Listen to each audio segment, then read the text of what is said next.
Hello friends, this is JP. Welcome back to my official YouTube channel AP Sir English. Friends, this video is all about words used as different parts of speech. Means एक word जो है वो different parts of speech में कैसे use होता है वो हम यहाँ पर बताएंगे और आप देखेंगे एग्जाम्पल के थ्रू कि कैसे एक ही वर्ड सेंटेंस में कई सारे पार्ट्स और कई सारे रोल प्ले करता है। जैसे एक वर्ड होता है होम, आपने बिल्कुल वैसे आसानी से देखा होगा। इस वर्ड को अगर मैं यूज करूँ सेंटेंस में, जैसे मैं कहूँ she wants to go home, she wants to go home, अगर मैं इस सेंटेंस को ऐसे बोलूँ सेंटेंस में she wants to go home, है ना, she wants to go home. तो इस केस में जो है होम ये पार्ट्स ऑफ स्पीच में क्या है, तो आपने देखेंगे कि गो जो है इन ट्रांसिटिव वर्ब है, वेयर का आंसर देती है। इस केस में होम जो है वो एडवर्ब का आंसर देगा, एडवर्ब ऑफ प्लेस बोलते हैं। लेकिन इसी सेंटेंस को अगर मैं ऐसे यूज कर लूँ she wants to go her home, अब ध्यान दीजिए she wants to go to her home, अगर मैं ऐसे बोलूँ सेंटेंस को she wants to go to her home, तो यहाँ पर जो गो टू हर होम मैं लिख रहा हूँ यहाँ पर हर होम, इस केस में जो होम है ये पार्ट्स ऑफ स्पीच में नाउन होगा बच्चों, और क्योंकि इसके पहले पजेसिव एडजेक्टिव दे रखा है तो ये नाउन हो जाएगा। तो आपने देखा एक वर्ड होम जो है वो डिफरेंट पार्ट्स ऑफ स्पीच में कैसे कैसे यूज किया जा रहा है, डिफरेंट सेंटेंस में, और डिफरेंट मीनिंग कन्वे कर रहा है। तो यही मैं आपको सिखाना चाह रहा हूँ कि एक जो वर्ड है वो कई सारे रोल प्ले करता है सेंटेंस में, और कैसे उसे पहचानेंगे बड़े आसान तरीके से देखेंगे इस वीडियो के थ्रू। चलो देखते हैं, स्टार्ट करते हैं। देखो एक आपको वर्ड आपको मिला हुआ नज़र आ रहा होगा वाटर, ये देखिए वहाँ पर लिखा है गिव मी सम वाटर। यहाँ पर वाटर का यूज किया गया एज अ नाउन, क्योंकि सम जो है डिटर्मिनेंट है, डिटर्मिनेंट अपने बाद नाउन लेते हैं तो ये है नाउन। लेकिन यहाँ पर लिखा है दे वाटर द प्लांट्स डेली, है ना। यहाँ पर जो वाटर यूज किया गया है, सेकंड नंबर सेंटेंस में जो वाटर यूज किया गया है वो वर्ब के रूप में यूज किया गया है। तो आप यही वर्ड देखिए, डिफरेंट जो एक ही वर्ड जो डिफरेंट रोल अदा कर रहा है, वो कैसे अदा कर रहा है वही आप सेंटेंस के माध्यम से देखते रहेंगे। और जिस दिन आपको इस लेवल तक इंग्लिश आ जाएगी बहुत ही आसानी हो जाएगी एरर डिटेक्शन में। एरर डिटेक्ट करने पर लोगों को लगता है कि बड़ा मुश्किल है काम, बड़ा आसान होता है, टफ नहीं होता है अगर आपको पार्ट्स ऑफ स्पीच क्लियरली पता है। तो अगर आपने अच्छे से फोकस किया है और अच्छे से आपने वर्क किया है पार्ट्स ऑफ स्पीच में तो ये आसानी हो जाती है आपके लिए। चलो बताते रहते हैं आपको धीरे धीरे। देखिए पहला लेटर यहाँ पर लिखा ए आर्टिकल, हालांकि ये आर्टिकल जो है ये बड़ा आसान है, ए हो गया, एन हो गया, ये आर्टिकल होते हैं और प्रपोजिशन होते हैं। कभी कभी बहुत रेयर केस में यूज़ किया गया है इसका। आर्टिकल के रूप में तो हमेशा यूज़ करते हैं, लेकिन ये प्रपोजिशन के रूप में जो पर का आंसर देता है यानी ऑन का सेंस देता है कभी कभी, तो ये बहुत ही रेयर केस में यूज़ किया जाता है। यानी ऑप्शन नंबर जो ये सेकंड लिखा है ये प्रपोजिशन वाला, ये बहुत ही रेयर केस में यूज होता है, और मैं कह सकता हूँ ना के बराबर, या इवन कह सकता हूँ कि कभी नहीं यूज होता है ये कम्पिटिटिव एग्जाम में। लेकिन ये जो आर्टिकल ए वाला दे रखा है ये बहुत यूज होता है। तो आर्टिकल ए के बारे में तो सभी को पता है, जो वन को डिनोट करता है। ए और एन जो है इंडेफिनिट आर्टिकल है, बड़े आसान होते हैं। सेकंड नंबर जो लिखा है एबव, इस वर्ड को जरा ध्यान से देखिएगा, इस वर्ड को जरा ध्यान से देखेंगे।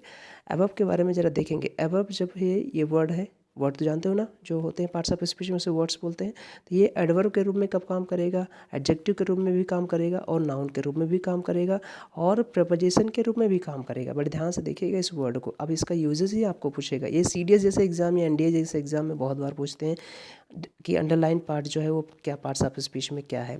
तो यहाँ पे लिखा है गॉड लिव्स अबव। अब गॉड लिव्स अबव किसका आंसर दे रहा है, अबव। अबव दे रखा है वेयर का आंसर, जो वर्ड वेयर का दे आंसर, वेयर का दे, हाउ का दे, व्हेन का दे, वाई का दे, ये सब एडवर्ब होते हैं। वेयर का जो आंसर देने वाला एडवर्ब ऑफ प्लेस होता है, व्हेन का आंसर देने वाले एडवर्ब ऑफ टाइम होते हैं, और हाउ का आंसर देने वाले एडवर्ब ऑफ मैनर और एडवर्ब ऑफ डिग्री भी हो सकते हैं। हाउ मच का अगर आंसर दे रहे हैं तो वाई का देने वाले आंसर जो होते हैं वो एडवर्ब ऑफ रीजन होते हैं। इस टाइप से आप देखिए। तो यहाँ पे लिखा है जो एडवर्ब के रूप में यूज करेंगे, और एडजेक्टिव के रूप में कैसे यूज करेंगे, तो अबव रूल, है ना। रूल के पहले अगर मैंने लगा दिया, इसका मतलब रूल पार्ट्स ऑफ स्पीच में नाउन है, सभी को पता है, और नाउन को जो वर्ड क्वालिफाई करेगा वो एडजेक्टिव होगा। तो यहाँ पर एडजेक्टिव अबव रूल मतलब ऊपर जो लिखा गया रूल है वो, इसे बोलते हैं अबव रूल। तो यहाँ पर अबव का यूज एडजेक्टिव के रूप में किया गया। अब देखो नाउन के रूप में कैसे यूज होता है। नाउन के रूप में तो ऊपर all good things come from above, यानी सारी अच्छी चीज़ें जो पहले आती हैं। तो यहाँ पर अबव का मतलब जो है यूज किया गया है वो नाउन। अब नाउन पहचानेंगे कैसे सेंटेंस में कि ये नाउन है, तो आपने देखा होगा कि प्रीपोजिशन के बाद हमेशा और हमेशा क्या आता है, एक ऑब्जेक्ट आता है, और ऑब्जेक्ट होता है कौन है, कोई नाउन या प्रोनाउन होता है। तो यहाँ पर जो फ्रॉम दे रखा है ये फ्रॉम प्रीपोजिशन है, और इसके बाद जो आएगा वर्ड वो ऑब्जेक्ट ही होगा। अगर इसके बाद कोई नाउन नहीं है तो यही वर्ड हमारा नाउन हो जाएगा। अब ध्यान दीजिएगा, ये नाउन के रूप में काम किया गया है, तो ऐसे पहचान लेंगे, बड़े आसान तरीके से पहचान सकते हैं। प्रपोजिशन के रूप में यूज करेंगे तो इसका मतलब इसके बाद कोई नाउन जरूर आएगा। Aditi stood high above the rest. अब ध्यान दीजिएगा, द अब रेस्ट को यहाँ पर नाउन के रूप में यूज किया गया है, क्योंकि उससे पहले मैंने आर्टिकल द लगा दिया है, तो द रेस्ट नाउन होगा और अबव उससे पहले जो लगा हुआ प्रपोजिशन हो जाएगा। ध्यान रखेंगे। तो प्रपोजिशन के बाद हमेशा एक ऑब्जेक्ट आता है। जरा हमने ध्यान से देखा अबव का मतलब क्या होता है।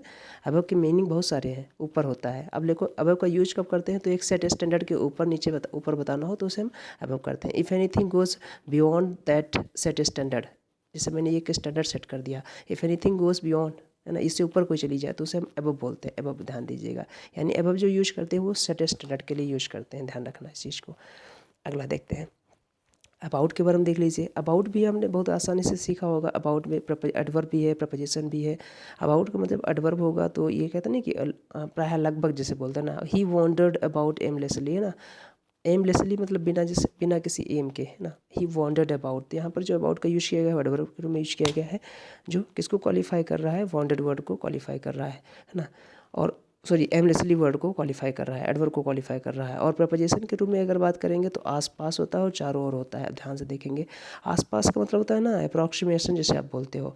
तो अबाउट जब प्रपोजिशन के रूप में काम करेगा तो आसपास की मीनिंग भी देगा, यानी चारों, जैसे बोलते हैं ना अप्रॉक्सीमेशन, नंबर के लिए भी यूज कर सकते हैं। अबाउट इस टाइप से, अबाउट उस टाइप से, है ना। तो अबाउट का यूज याद रखिएगा। तो अबाउट का प्रपोजिशन के रूप में दो तरह से यूज करते हैं, आसपास और चारों के रूप में। आसपास में लिखा there is something pleasing about him, है ना, कुछ इसके आसपास से चारों ओर इसे बोलते हैं ना, कुछ टाइप से। तो अबाउट के बारे में भी याद रखना। एक्ट के बारे में देखा होगा आपने। एक्ट, अभी ये वीडियो लाने का मकसद मेरा यही है कि एक वर्ड जो है वो डिफरेंट डिफरेंट रोल कैसे प्ले करता है, और कैसे मैं आपको यकीन दिलाऊं कि एक वर्ड कई सारे रोल प्ले कर सकता है। इसलिए मैं ये वीडियो बना रहा हूँ, नहीं तो कोई ज़रूरी नहीं है। आप इन्हें ज़रूर पढ़ लीजिए, बहुत इंपॉर्टेंट है, आपको बहुत ज़्यादा कॉन्फिडेंस बूस्ट करेंगे ये। तो देखते हैं नेक्स्ट वर्ड हमारे पास है एक्ट। अब एक्ट के बारे में आपको नहीं देखा होगा, नाउन भी बनता है और वर्ब भी बनता है। एक्ट जब नाउन बनता है तो ये देखो ऑप्शन यहाँ पर एक नंबर में लिखा है, क्या है, एक्ट मतलब जब नाउन होगा तो ये ना ड्यूरेशन ऑफ टास्क हो जाएगा, काम हो जाएगा। तो हिज एक्ट, अब एक्ट नाउन है, नाउन कैसे पता चला, क्योंकि हिज पजेसिव एडजेक्टिव है तो अपने नाउन के बाद नाउन ही आएगा। His act on the stage was good, उसका जो एक्ट था, परफॉर्मेंस था, काम था स्टेज पर, बड़ा ही ज़बरदस्त था, बढ़िया था, वॉज गुड, अच्छा था। तो अगला लिखा है एक्ट। एक्ट जब अंक के रूप में होगा तो इसका मतलब होता है, आप मीनिंग निकाल सकते हो पार्ट्स, जैसे किसी मूवी, जो कोई मूवी है, या मूवी ना आप सोचते हो टेलीविज़न प्रोग्राम्स होते हैं, वो डिफरेंट डिफरेंट पार्ट्स में बनाए जाते हैं, तो उनके कितने अंक्स होते हैं, वो कितने एक्ट्स होते हैं, वो पूछा जाता है। तो यहाँ पर पार्ट्स के सेंस में भी हम यूज कर सकते हैं एक्ट्स, जैसे लिखा है 5 एक्ट्स, है ना। द प्ले कंप्राइजेस 5 एक्ट्स, इस टाइप से जो प्ले है वो 5 एक्ट्स से मिलकर बना है। तो ये हमने देख लिया कि नाउन के रूप में कैसे काम करता है। अब हम देखेंगे कि वर्ब के रूप में कैसे काम करता है। तो वर्ब के रूप में भी दो तरीके से काम करता है। अगर वो एक तो वर्ब होता है काम करना, दूसरा अभिनय करना, है ना, जब कोई हम रोल प्ले करते हैं। ऐसे लिखा है अमिताभ एक्ट, अमिताभ हैज़, मतलब अमिताभ मतलब mister Amitabh Bachchan has acted well in the film दीवार। दीवार फिल्म में बहुत अच्छे तरीके से उसने अभिनय किया, है ना, अभिनय किया। तो उस केस में भी हम एक्टेड का यूज कर सकते हैं, एट वर्ड भी यूज कर सकते हैं। दूसरा एक्ट का मतलब काम करना होता है, जो आपके लिए आसान है, आप सभी को जानते हैं, आप सभी इस वर्ड को अच्छे तरीके से जानते हैं, एक्ट। चलो आगे देख लेते हैं, छोटा सा वीडियो होगा। आफ्टर के बारे में देख लेंगे। अब आफ्टर जो है बहुत सारे रोल प्ले करता है, देखा होगा आपने। आफ्टर एडवर्ब भी है ना, आफ्टर प्रपोजिशन भी है, आफ्टर कंजंक्शन भी है, आफ्टर एडजेक्टिव भी है। अब जरा एक एक करके देख लेते हैं। आफ्टर एडवर्ब, इन सभी का मतलब जो आफ्टर होगा तो मैं आफ्टर टाइम को रिफर करता है, हमेशा ध्यान रखना, आफ्टर जो है टाइम को रिफर करता है। Neha will go now a man will come after, है ना, Neha will go now a man will come after, उपरांत, है ना, इस टाइप में लिखा है आफ्टर। तो यहाँ पर एडवर्ब के रूप में काम कर रहा है, जो कि कम वर्ड को क्वालिफाई कर रहा है। अगला प्रपोजिशन होगा तो लिखा आदित्य केम आफ्टर मी। अब आफ्टर प्रपोजिशन है, क्योंकि उसके बाद एक ऑब्जेक्ट आया ऑब्जेक्टिव केस में, है ना। तो आफ्टर क्या है, प्रपोजिशन है यहाँ पर। दूसरा थर्ड वाले में लिखा कंजंक्शन। कंजंक्शन होगा तो ये अपने पहले और अपने बाद में क्लॉज लेगा, ध्यान दीजिएगा। तो लिखा है विजयश्री खेम। अब विजयश्री कब आई थी, आफ्टर नीलू हैड गॉन, है ना। एक मिनट के लिए पॉज लेते हैं थोड़ा सा।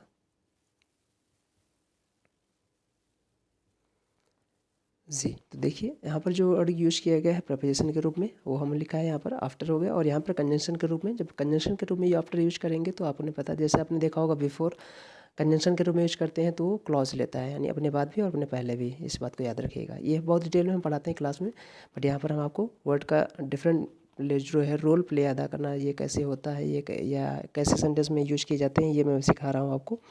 तो यहाँ पर लिखा Vijayshree Khem after Neelu had gone. अब यहाँ पर विजयश्री कब आई, जब नीलू पहले जा चुकी थी, तो जा चुकी थी तब विजयश्री आई, यानी आफ्टर यहाँ पर यूज किया गया है कंजंक्शन के रूप में, एडजेक्टिव के रूप में ध्यान रखना। तो ये लिखा है ना बाद के दिन, जैसे ना sinners reap the consequences in after days, है ना।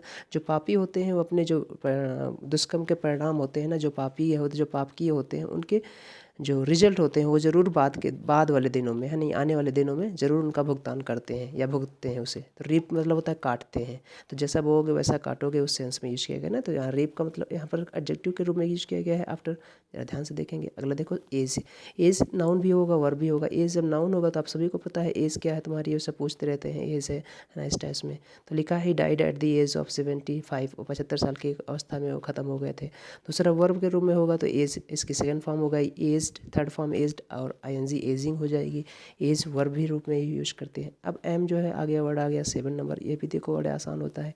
एम जब वर्ब होगा तो ज़रा ध्यान से देखेंगे पार्ट्स ऑफ स्पीच में, जब एम वर्ब के रूप में काम करेगा तो एम का मतलब होता है टारगेट, और टारगेट की प्रिपोजिशन एट होती है, इसलिए एम के साथ लोग बोल देते हैं फिक्स्ड प्रिपोजिशन आता है एट। हालांकि फिक्स्ड जैसा कोई वर्ड नहीं होता है इंग्लिश में ना ही कोई एक्सेप्शन है और ना ही कोई फिक्स्ड है, ध्यान रखना है। English is all about concept. अगर आपको अच्छे से कॉन्सेप्ट पता है, चीज़ें गहराई से पता है, तो फिर कुछ भी इम्पॉसिबल नहीं है, कुछ भी आपको इफ़ एंड बट्स नहीं देखना है यहाँ पर कि ये एक्सेप्शन है, ये मुझे याद करना है, ये रूल है, ये मुझे याद करना है, ऐसा कुछ है नहीं इंग्लिश में। तो ऐसे जो लोग बताते हैं उस आपको कहीं ना कहीं मिसगाइड कर रहे हैं, मैं बोल सकता हूँ मिसगाइड कर रहे हैं। थोड़ा सा आप थोड़ा अवेयर होइए, क्योंकि यहाँ पर कोई भी कुछ भी कॉपी नहीं किया गया। अगर ये कहीं से कॉपी की गई होती तो जहाँ पर रूल होते, जैसे हमारे कॉन्स्टिट्यूशन है किसी दूसरे देश से कॉपी किया गया जो अच्छी चीज़ है, तो वहाँ पर रूल बना दिए गए हैं। रूल इंग्लिश में नहीं है। English is all about completely all about concept, है ना। आप जितनी अच्छे से गहराई से कॉन्सेप्ट सीखेंगे, सब कुछ आपको क्लियरली बड़े ही लूसिड तरीके से, स्पष्ट तरीके से, आसानी से सब कुछ आ जाएगा। तो एम के बारे में याद रखिएगा। एम का मतलब होता है ना टारगेट सेट करना। तो the hunter aimed at the lion, अब आपको पता होगा ना टारगेट की प्रिपरेशन एट होती है इस टाइप में। दूसरा एम जब नाउन बनेगा तो कोई भी प्रिपरेशन ले सकता है अपने आने वाले क्या बोलते हैं नाउन के अकॉर्डिंग। तो लिखा है she has no aim in life, उसकी ज़िंदगी में कोई एम ही नहीं है, उद्देश्य ही नहीं है।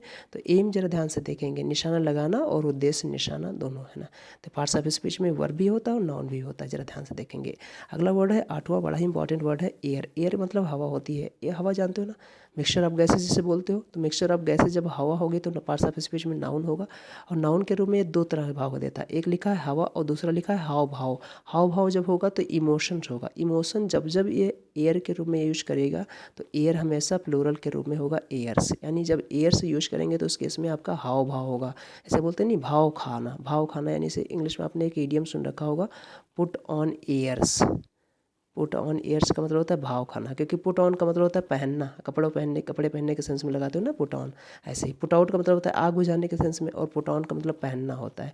तो पुट ऑन एयर्स का मतलब होता है हाव भाव खाना, यानी भाव खाना, उसे पुट ऑन एयर्स बोलते हैं, है ना, बहुत भाव खाना। तो हवा और हाव भाव दोनों के सेंस में एयर नाउन के रूप में यूज की जाती है।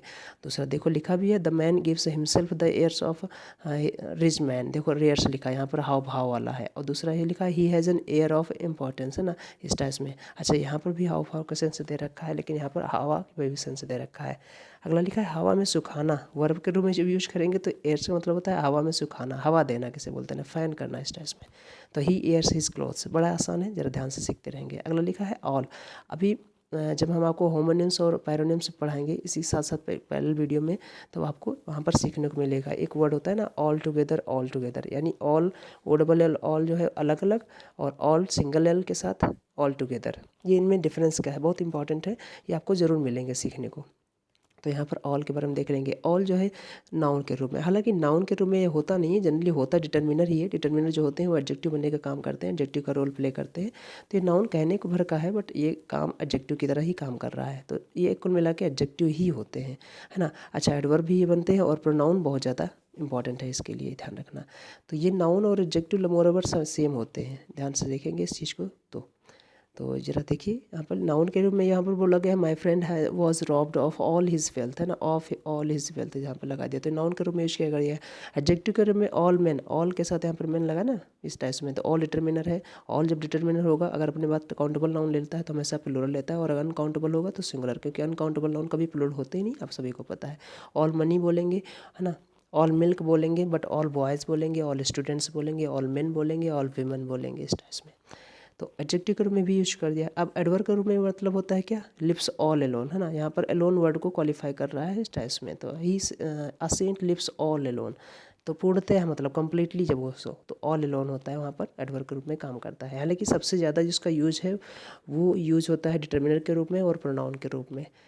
प्रोनाउन के रूप में ध्यान दीजिएगा, ऑल ऑफ हिज, यहाँ पर प्रोनाउन जो है वो ना प्रोनाउन के रूप में यूज किया गया। All of his books are new, उसकी सारी बुकें जो है वो न्यू है, तो प्रोनाउन के रूप में यूज किया गया यहाँ पर। इस बात को जरा समझेंगे, क्योंकि ये बुक ऑल किसको रिप्रेजेंट कर रहा है, इन बुक्स को रिप्रेजेंट कर रहा है। अगला देखेंगे एनी वर्ड जो है, ये भी बड़ा इंपॉर्टेंट है और यही हमारे स्लाइड का लास्ट वर्ड है, इस वीडियो का लास्ट वर्ड है। एनी डिटर्मिनर होता है और ये एडजेक्टिव के रूप में काम करेगा। तो एनी ध्यान दीजिएगा, ये एडजेक्टिव के रूप में कैसे काम कर रहा है। इसके बाद बॉय नाउन है, नाउन को जो वर्ड क्वालिफाई करेगा वो एडजेक्टिव होगा, इसलिए एनी यहाँ पर एडजेक्टिव है। Any boy can do this, any boy can do this, इस टाइप में। और एडवर्ब के रूप में भी काम करता है, जिसके इसमें बिल्कुल का मतलब होता है ना, she should not go any farther. अब फार्दर जो है वो एडजेक्टिव है, कंपैरेटिव डिग्री किसकी, फार की, आपने देखा होगा। तो एडजेक्टिव को जो वर्ड क्वालिफाई करेगा वो एनी हो जाएगा, सॉरी एडवर्ब हो जाएगा, इसलिए एनी यहाँ पर एडवर्ब के रूप में काम कर रहा है। तो यहाँ पर एडवर्ब के रूप में देखेंगे, जिसे बोलते हैं ना कंप्लीटली, बिल्कुल। प्रोनाउन के रूप में बहुत ज़्यादा पूछा जाता है, any of this boys can do this work, इस टाइप में। तो एनी प्रोनाउन के रूप में यहाँ पर रोल प्ले कर रहा है, क्योंकि ये बॉयज़ को रिप्रेजेंट कर रहा है। तो आपने देखा कि एक वर्ड कई सारे रोल प्ले कर रहा है एग्जाम में, सेंटेंस में, और यही बात आपको जानना बहुत ज़रूरी है किसी भी एग्जाम को क्रैक करने के लिए। बेसिकली CDS वाले बच्चे ध्यान से देखेंगे इस वीडियो को और बहुत ही अच्छे तरीके से जो बताई गई चीज़ें हैं उनको एग्जीक्यूट करेंगे। चलो मिलते हैं नेक्स्ट वीडियो में, तब तक अपना ध्यान रखिएगा। Bye bye, take care.